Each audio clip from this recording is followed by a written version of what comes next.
the role of the Independent National Electoral Commission, INEC, and the judiciary in our electoral system. The meeting focused squarely on strengthening institutions of government in order to continuously sustain the deepening of democracy in Nigeria. As an organization, therefore, whose core values is on good governance, we wish to x-ray our observation on the 25th February 2021 judgment of the Supreme Court between Senator Dr. Steve Ode, a serving senator representing Cross River North Senatorial District, and Honorable Jaribe Agom Jaribe, headed by 7 eminent jurists. The judgment was 4 justices to 3. This briefing is imperative because it aims at correcting the wrong speculations in the media space. However, we wish to state that the Supreme Court did not rule on the substantive appeal of the matter. Instead, it ruled on the preliminary objection about improper service by substituted means, whereas the same Supreme Court granted an order that the parties be served via substituted means, and all the parties involved in this matter were actually in court. The Supreme Court did not nullify the certificate of return of the serving senator, Dr. Ode. Neither was the seat declared vacant. In other words, it is pertinent to also state clearly that the Supreme Court did not sack Dr. Ode as a serving senator. Of course, the Supreme Court does not even have the powers to sack the senator, as it were. But the matter is already before the tribunal in Ogoja. Again, as a coalition, we have pondered on the entire matter and even wondered if the judiciary is really the hope of the common man, consequent to some observations in the Supreme Court on the 25th February 2021. Personally, I was in the court. I was at the Supreme Court. Then I have never seen, in the last few years, I have never seen a judgment that was 4 justices to 3.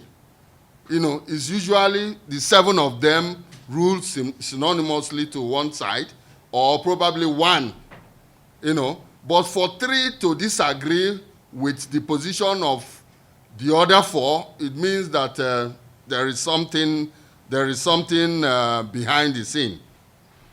Again, as a coalition, we have pondered on the entire matter and even wondered if the judiciary is really the hope of the common man, consequent to our observations in the Supreme Court on the 25th of February 2021. The situation here is very clear. Section 285, subsection 13 of the 1999 Constitution as amended clearly states that no tribunal or court shall declare any person who has not participated in all the stages of election the winner of any election. 2 fellows are involved here. One contested an election, the other did not, but wants to truncate justice, lie on oath, deceive judges, fraudulently obtain judgment in his favor. A situation where an individual runs from one court in Port Harcourt to another high court in Calabar to the FCT High Court under Justice Binta Mohammed. And ironically, the most painful part of it is that this court he has been going to does not even have jurisdiction over the matter. We would then wish to ask if the judiciary is for buying and selling, if the judiciary is for money bags, if the judiciary is for the highest bidder. This further explains why Mr. President Buhari has made a genuine and concerted effort towards reforming the Nigerian judiciary as a formidable arm of government. Little wonder the judiciary still tops the chart of one of the most corrupt institutions in Nigeria as a whole. For us in the civil society, this kind of incidents where a man who did not contest election coming to contest the seat of a senator who has been sworn in is completely absurd. It is worse than Boko Haram, it is worse than kidnapping, it is worse than banditry, all put together. We also wonder the interest of a serving governor somewhere in the south region, so interested in the affairs, internal affairs in another state. What is really the offense of Senator Dr. Steve Ode? He contested an election and he won an election. And some other person comes from nowhere, have ambushed him, and then moved from one court to the other, truncating up and down, to obtain judgment forcefully, just to go and get a certificate of return in INEC, and then says that he is the candidate, whereas he never contested for an election. We also wondered, or by this medium, we will also wish to commend the principal officers of the Ninth Senate of the Senate of the Federal Republic of Nigeria, ably led by the Senate President, Senator Ahmed Lawan, as a man of impeccable character who has demonstrated unrelenting support for our democracy, for standing firm in the defense of democracy in spite of so much pressure by some clandestine groups to indulge in injustice, thereby truncating the height already attained as true Democrat he is. The legal department is hereby commended for insisting on legal and legitimate due process as far as the Senate is concerned. Nigerians are indeed watching with keen interest the desperate disposition of some politicians who should not be found in the corridors of power. Lastly, we would wish to re-emphasize that Senator Dr. Steve Ode is still a serving senator representing the Cross River North Senatorial District, and has never, no court in Nigeria has ever declared his seat vacant. No court in Nigeria has ever nullified his certificate of return. Thank you. So if you have questions, first of all, the Supreme Court at any time did not sack or say that his certificate of return has been nullified. They did not, the Supreme Court did not declare the seat of Cross River North Senatorial District vacant.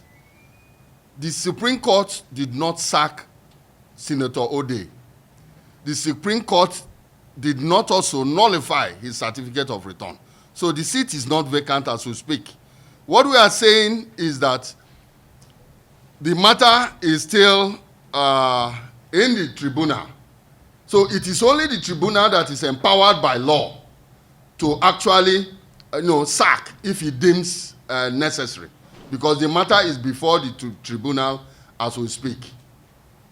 So for you, what we really, you see, as an organization that is, whose core value is on good governance, as an organization that has really observed that election, accredited by INEC, and we participated in all the stages of election observation. You see, elections does not really, it's not just on the day of the election.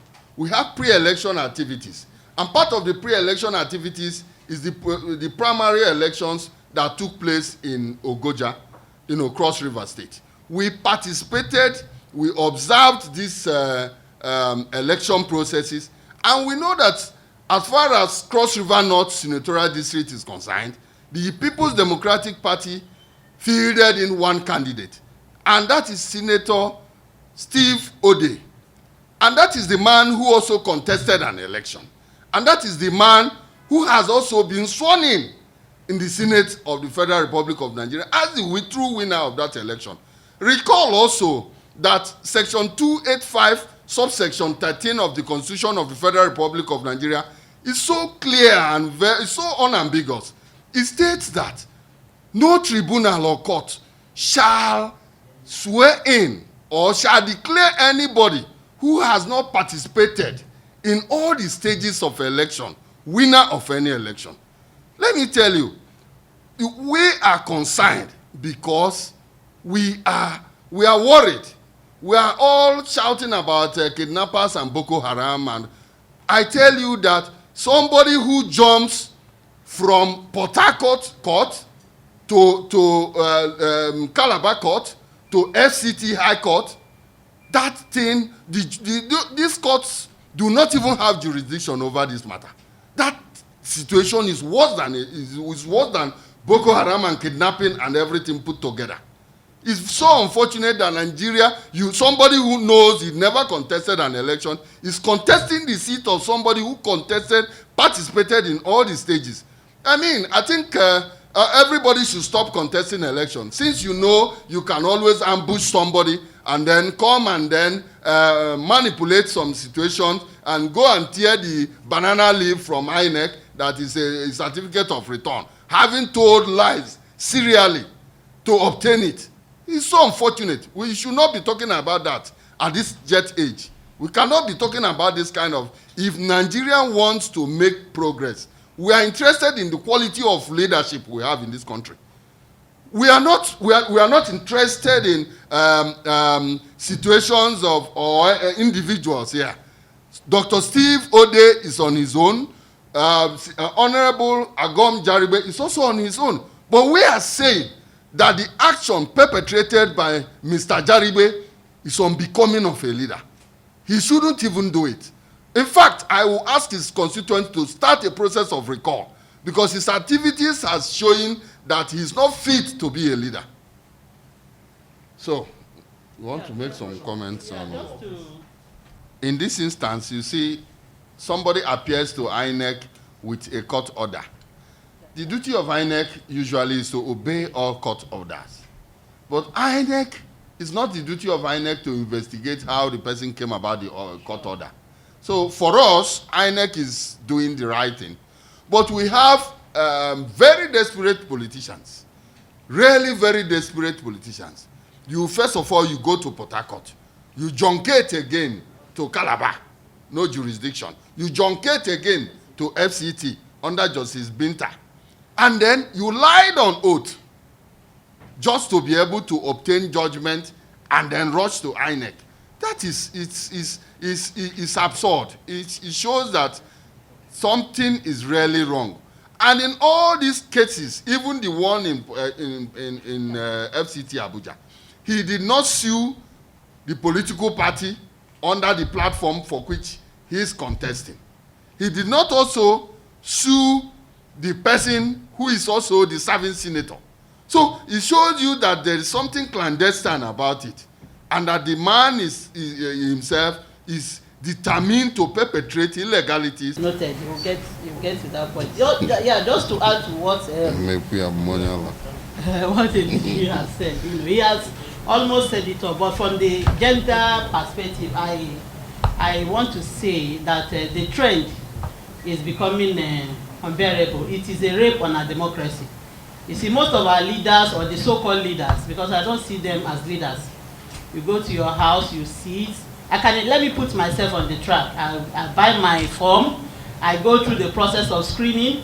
I go through the process of campaigns. Go through the process of the election itself. Wins my election. And somebody from somewhere, from nowhere, just because maybe you know one or two persons or you have the money to throw around, you get to the court, buy your way out, go to INEC. I think it is a rape on democracy. It is high time the judiciary should have a rethink on this, because we are gradually killing our democracy. Our democracy is no longer nascent. 1999, for crying out loud, if you're a baby girl and you are born in 1999, you should be getting married by now. So the leaders, even the press, you should begin to disseminate this information. It is getting out of hand and is unbearable. The judiciary should sit up. because even the common man they have lost it. They have lost hope on the judiciary. So from the gender aspect, I want to add this voice to what the DJ has said.